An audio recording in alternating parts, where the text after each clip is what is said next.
Hey, what's happening? It's your favorite realtor, Keelan Cox, coming live with Mr. T. Whitey. Hey, man. International Whitey. International Whitey, man. Cox Team Podcast, man. Let's make it happen. What's going on with you, my boy? What's going on, my man? Glad we can get you in this thing, man. Well, good to see you. I see you. Boy, I'm trying to get there, man. Stop it, man. Stop it, I've been in the gym now. Ain't nothing happening, I popped the man. hood, boy. They going to be like, this is a different type of interview. But ain't that happening, man. Hey, man, I'm glad we can get you in here, bro. I've been watching you grind for a long time, bro. Appreciate it. And now that I got a platform where I can elevate different people, bro, I wanted to bring you in. I want everybody to see who you are, what you do, how long you've been doing it, and basically your motivations for why you do it. So I'm glad you came, man. You know what I'm saying? I know it was a little short notice, but we definitely made it happen. We made it happen. Welcome to the podcast, bro. Appreciate it, man. I'm glad to be here, man. Glad to be behind this screen, behind this film, this camera. I appreciate the opportunity, man. For sure. So I know you got a lot of things going. You know what I'm saying? I know the school is one of your big things that you've been doing. Tell everybody a little bit about the school and, you know, when you started it, what's the reason behind it and what you do? I do everything in entertainment. Straight up and down like 6 o'clock studio. That's what it's called. Straight up and down like 6 o'clock studio. And it means that when you come here, everything you get, everything we tell you, everything we do, it's no corners being cut. It's not 5:59. It's not 6:01. It's straight up and down like 6 o'clock. So we're not going to try to finesse you, finagle. We're not going to lie to you. What we tell you is what you get. It is what it actually is. And I pretty much do everything in entertainment. Artist development, photography. I do music. I don't call myself a rapper. I call myself an entertainer, a harmonizer. I harmonize a lot. My music content has changed so much. I've learned, you know. Gotta adapt with the times. Gotta adapt with the times, but I'm also still me, so I don't sound like anybody else. And I've learned to, you know, find myself. That was the biggest thing. 'Cause I was trying to be too hard at first, too gangster, and just wasn't me. So once I found me, you know, it was like, this is what it is. That's what's up. Man, you got a big song right now, man. That got like 100,000 streams. Man, we got over 100. We almost at 200 right now, man.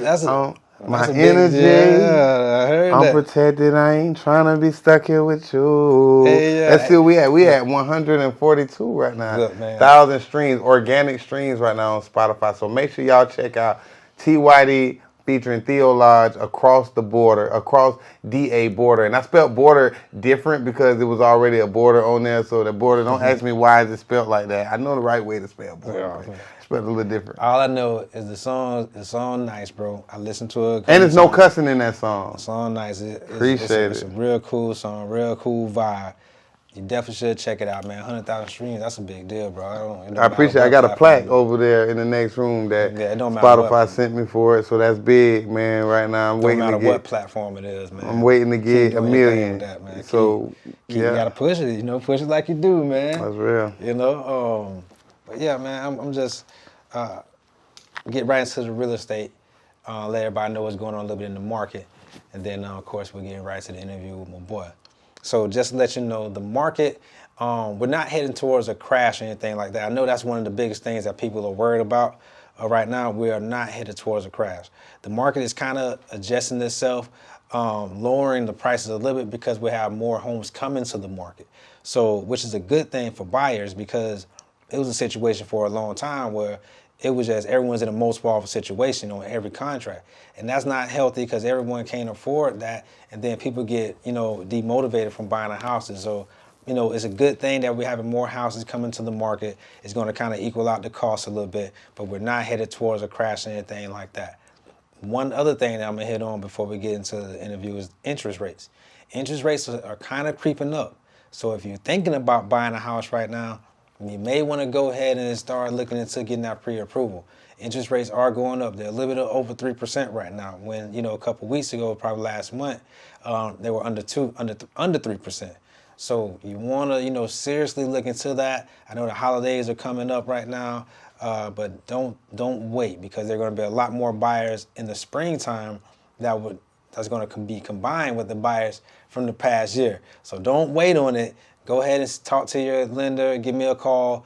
Let's see if we can get you pre-approved and see if we can go ahead and find your house for the holidays. All right. I need me a house. Yeah, man. Look, everybody need a house. You got Everybody me? needs. Everybody needs a spot to stay, Shoot, man. I'm trying to get me a house. Yeah, man. It's real. It's real. Not out here. homeowners association either. I feel you, man. The HOAs, they can be a dog sometimes. Man, I thought I moved from the hood and went back to the suburban hood. I'm like, great day. Look, man, they can be good or bad. Just depends on their reach on them as far as you know what they're trying to do and what they offer. So, yeah, but they do preserve the prices of the area, so everything don't go too far down. Right. So they can be good, they can be bad. Just depends on how strict they are.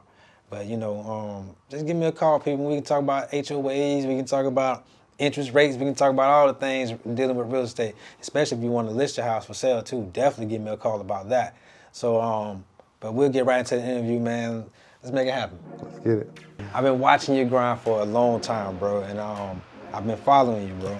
And I've been liking what you're doing. I'm glad that you came in here because I wanted everyone to, you know, from my real estate fans, right, to see another entrepreneur that's out here hustling because, you know, I love to see people from the city, you know, do it big for people in the city, give people different avenues and things they can do.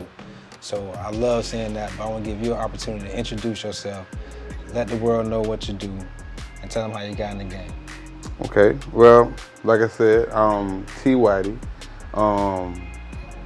I'm pretty much, I am an entertainer. I'm not gonna call myself a rapper. I'm an entertainer. I pretty much do everything in entertainment as far as artist development. I do videography, I've done photography, I do graphics, I do shows. A lot of my shows I do overseas. I've done a lot of shows in the States too, but you know, through grind and network, I was blessed to be booked out the country. So I'm a foreign felon. So I got the opportunity to be booked out of the country 4 years in a row. Different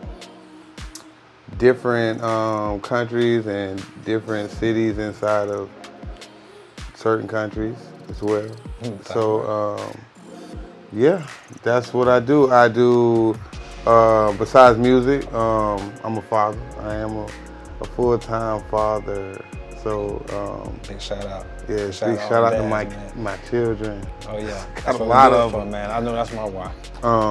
And they definitely my why. Change the narrative, show them that they can defeat the odds. You definitely can. So besides that, man, I am a social media guru as far as marketing and promo. I also was doing comedy as well. Went viral on that.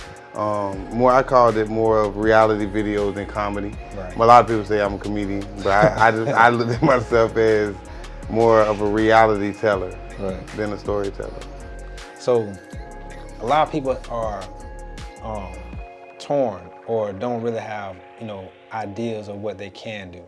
And a lot of people come to, you know, crossroads, like my situation or whatnot, when we talked about a little bit off camera. What was my changing point? What was it for you that let you know that, you know what, I can do this. I can do entertainment. For me to know that I can do this, my changing point was the doubt, the naysayers. It was the hate. It was that kind of drilled me. That fueled me. That fueled me, definitely. It was the people that was saying, get a real job. You know, you can't do that. You can't be, you gotta have a plan B. But plan B is taken away from my plan A. And it was like, to me, I've always had my own vision. So I saw people that stuck to their vision, stuck to their dream, and it was lucrative for them. So to me, it was more so of people saying, even family members saying that, you know, oh, that's just rap. You can't do that and make a living. Or, oh, that's just, you got to get a job and you got to, retire. And everybody that I saw do that is still end up going back to work. Right. Is in debt. Right. Is still struggling. You know, is also expendable at any point in time. For example, like I was saying earlier, when COVID hit, and so many millions of people lost their jobs that's working there for years and years, or One day I was at SeaWorld and I saw these ladies, these older ladies walking, and they looked like they had to be like 70, 80. And at the time, I was picking up my child's mom, and I was like, how long have they been there? She was like, they've been here for like 40 years. Oh, wow. I was like, what? She had been there for 10 years, and she was young. She had already been there. I was like, listen, do you want this to be your life? Like, and I said, are they management? Like, no, they're workers. They're still getting the same pay. Right. And it's somebody that's 19, 20 just came there the following month that's telling them what to do. Right. And I totally understand. I never wanted to. I'm not down in jobs. I'm not saying, because you have to crawl before you walk. So I've had jobs. Right. Trust me. I've had jobs. Trust me, I've had jobs. But I've always saw myself, I don't like to be confined. I don't like to be working for nothing. I don't like to feel like at any moment, listen, pack your stuff up, man. We don't need you no more. Right. Man, I got bills. I got kids. I got child support. I got livelihood. Like, what do you mean pack my stuff up? I'm not going nowhere. You better clock me back in. Right. You know what I mean? So it's like, I always was like, I want to make a difference. I want to show my kids also that you can create a job. You can work for yourself and it be lucrative. It be beneficial for you. You just have to be adamant. You have to be consistent. You have to be persistent. You have to just stay at it. When people saying, and then when times get rough and it seems like I'm not making no money. I have no ends. I can't make things work out. You have to be creative and be able to make yourself bigger than life, even if it's not bigger than life at the time. Right. You got to be able to go out there. You got to see it. You got to see it. You got to see it. See it before everybody else see it. That's big in just being successful anyway. Like you said, not everybody gonna see your vision, and family members, not necessarily that they want bad for you.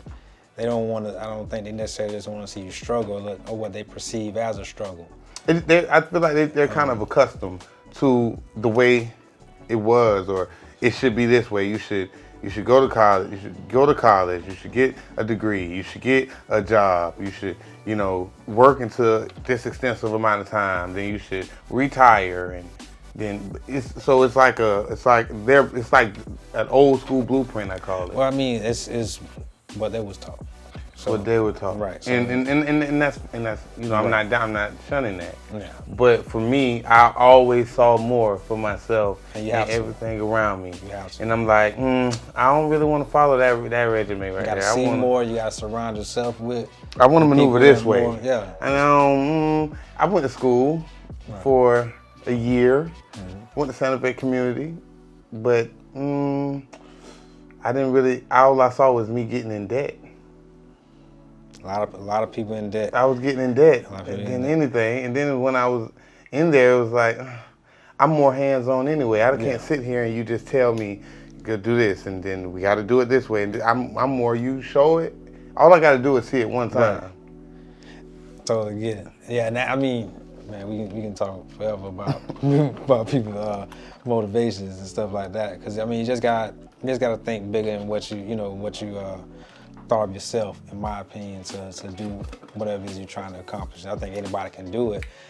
It's just switching your brain, like you said. We was talking before the start of the show or whatnot. How long have you been in entertainment? Seriously?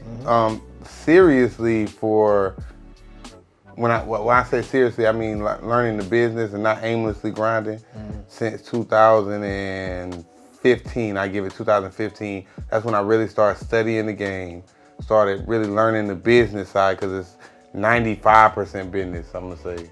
And the talent has nothing to really do with it. It does, but it doesn't. Because if you know business, you're gonna excel past the rawest singer, rapper that you freaking know. It's more to being in business than just having pure talent. But I've been doing it since I was, I say 15, when I was in a program. I went to a program. I used to write poems. I won poetry contests back in the day.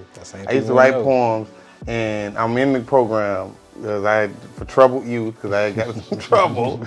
So I'm in there and I'm writing these. I got my heart broken. by my first, and I'm in there writing these poems about heartbreak and why would she do me like this?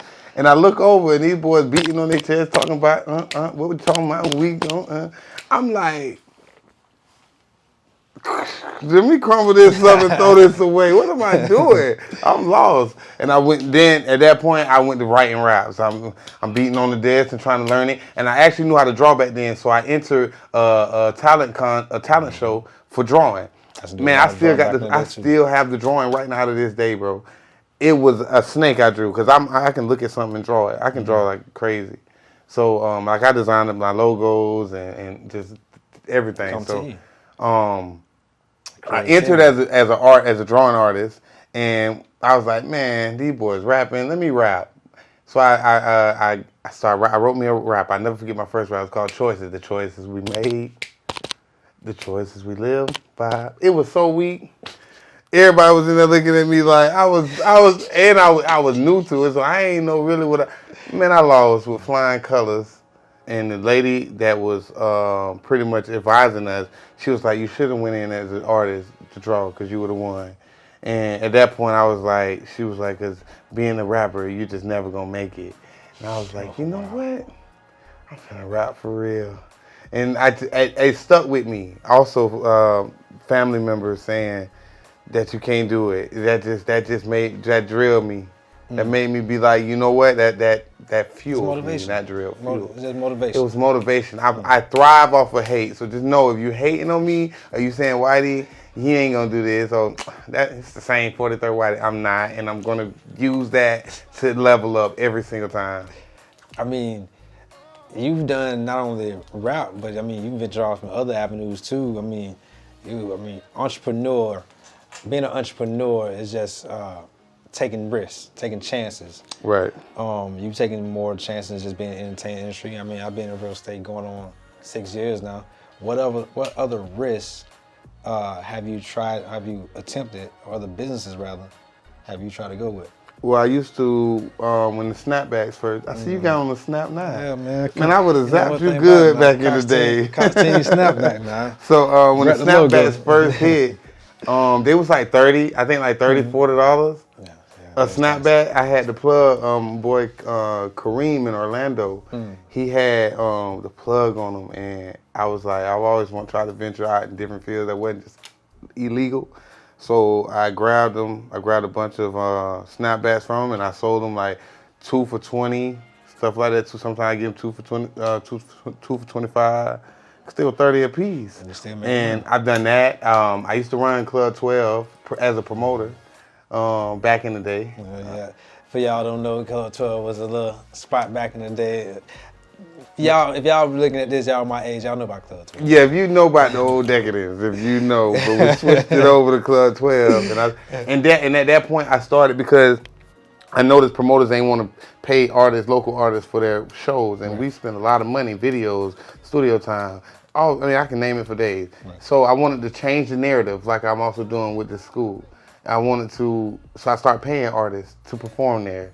I promoted them like they was a mainstream artist, went to their hoods or their places and put them on videos and put flyers and posters up all around the city of this artist like he was a big artist when he really was a nobody, marketing and promoting them. Because none of us was nobodies then, so I'm not just singling out artists if they were nobodies. None of us was, but we was trying. So I wanted to change the narrative and not be so usy. And I say usy as, I know that you want this bad, which is most of all the promoters and opportunists. I know you want this bad, so I'm going to pretty much, and I know you got a clique behind you. You got like 7, 8 different dudes behind you, artists behind you, people that's supporters behind you, maybe 20. And I'm gonna utilize your fan base by filling up my club. I'm gonna say, hey, I'll let you in plus 3 free, but you got 20 people with you, so I know I'm gonna make 200 just off of your people. You know, then I give you a free bottle or something like that. Which they didn't even do the bottles. They made you pay for the bottle and we'll give you VIP free, but the bottle $200, $150 for the bottle. When then realistically, the club bottles are bought in bulk, so they're only like $12 to $13 to $20 a bottle. Sometimes $5, depends if it's what you're getting. Right. So I wanted to change the narrative, and I was like, you know what? I'm finna pay these artists to do shows. And no matter who you was, I'm paying you out my pocket. Come on, let's run it. And I gave a lot of people free shows. I mean, a lot of people got their first payment off of shows through that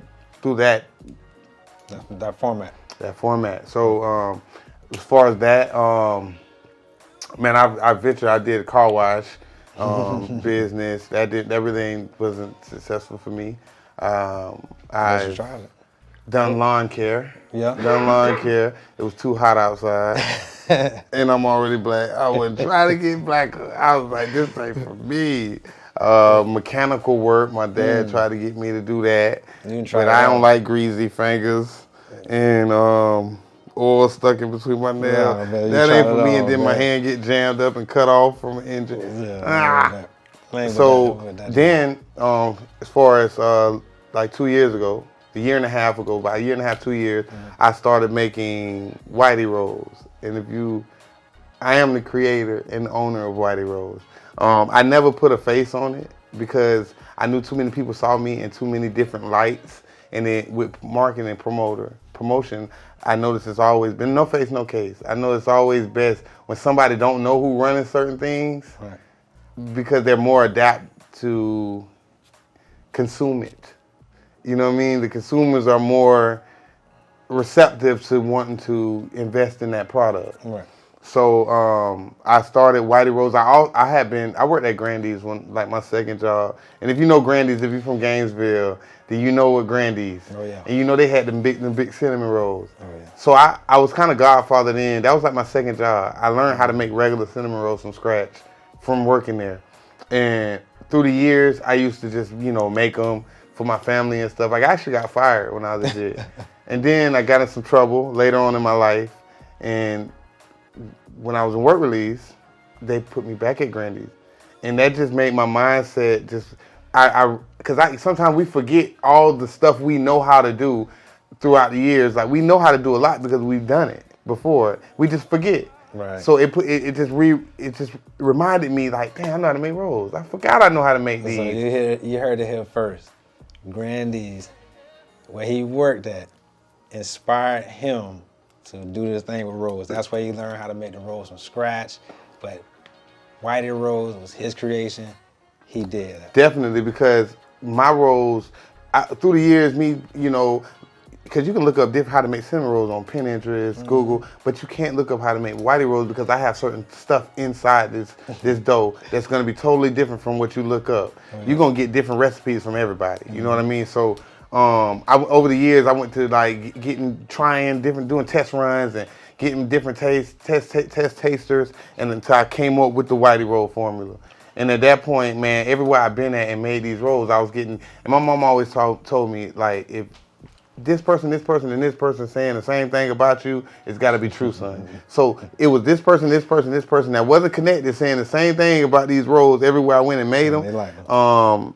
At the time, my daughter's mom was like, hey, you might as well sell these. And I'm like, I'm a rapper. I don't sell. I'm not a baker. What the heck? Hey, but it was that mindset alone that had me stagnant. And I had to pray about it and get out of that mindset. Be like, you know what? You more than a rapper or entertainer. Yep. You're an entrepreneur.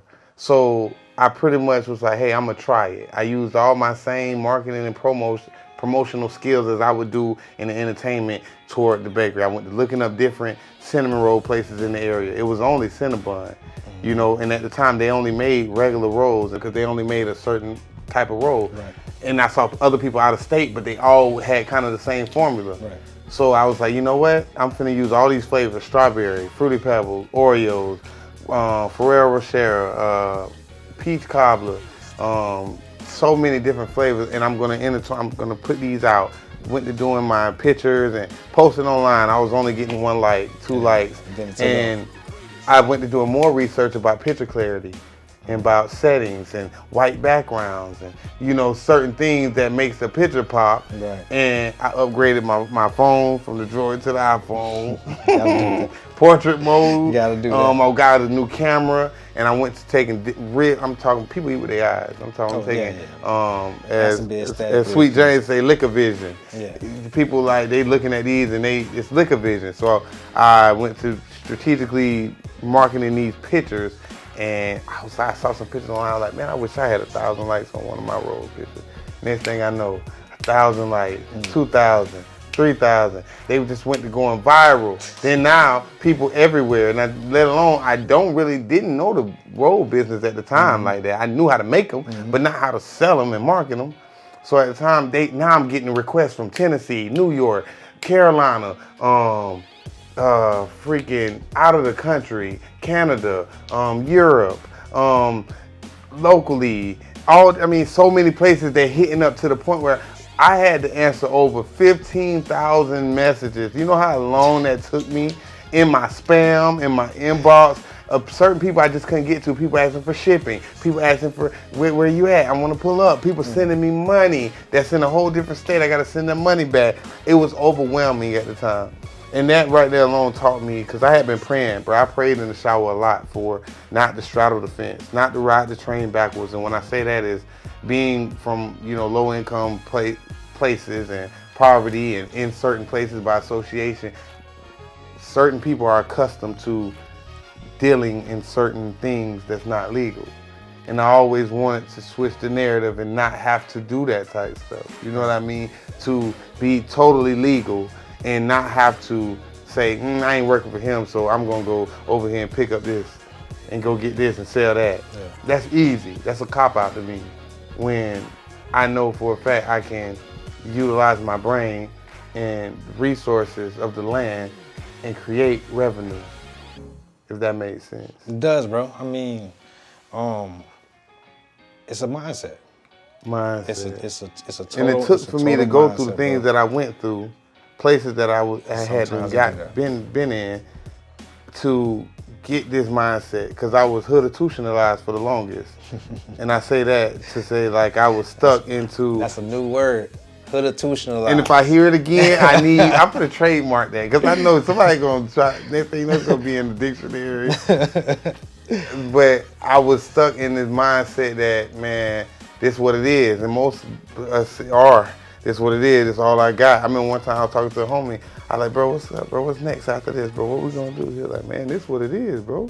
We got the sack. We got jigs and gotta be something more, man. And I was like, and really that's when like everything changed for a person. Really, when they start just expecting more from themselves and more out of life. Most successful people that I've ever come in contact with always just had a bigger vision of themselves than what their current status was, and didn't care what anybody had to say.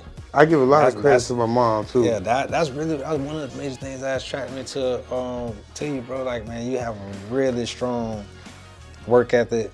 You have a really good marketing, and there's not too many people, in our age or era that was forward thinking like you. So I was watching you for a couple years, and now that I finally got a podcast, I can bring you on and talk to you, face to face, and see, as far as, what was the motivating factors for this. That's a big deal for me, and I think for my viewers as well, that have people that just don't know what to do. We all was in the same position at one point where we didn't know what we wanted to do. Sometimes you gotta choose something and just follow through with it. I think the hardest thing that people have, as far as becoming successful, is the follow through. We all have ideas. We all have things that we can do well if we sit back and think about it. But following through on your ideas is the hard thing. And it don't take much to follow through. It's just one step at a time. He's been grinding before 2015. Don't let that fool you. He was grinding way before 2015. 2007, that was just 6. Yeah, 2015 was just when he rechanged his mindset of a different avenue in the music industry. But he was grinding, like what he called aimlessly grinding, prior to 2015, where he didn't know as much as he did when he started focusing on more of the business part of the industry.